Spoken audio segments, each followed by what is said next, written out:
এই পাখিটা দেখতে পাচ্ছেন গাছে প্রতিদিন ঠিক এই আম গাছটাতেই বসবে এবং ডাকাডাকি করবে।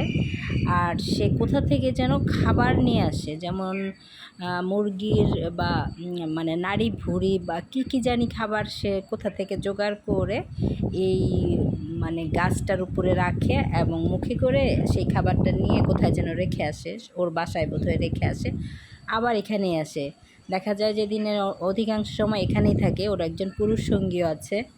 এটা কি পাখি আমার কাছে মানে পরিষ্কার না, সম্ভবত পাখায় মানে ডানায় ব্যথা পেয়েছিল, যার জন্য ছাদে একবারে দুই ডানা মিলে পড়েছিল আর কি, রোদ্রে সে পড়েছিল।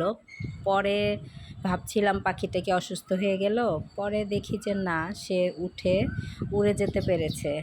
যাক, মানে একটা শান্তি পেলাম যে পাখিটা অল্পতে মানে ব্যথা পেয়েছে, বাট অল্প।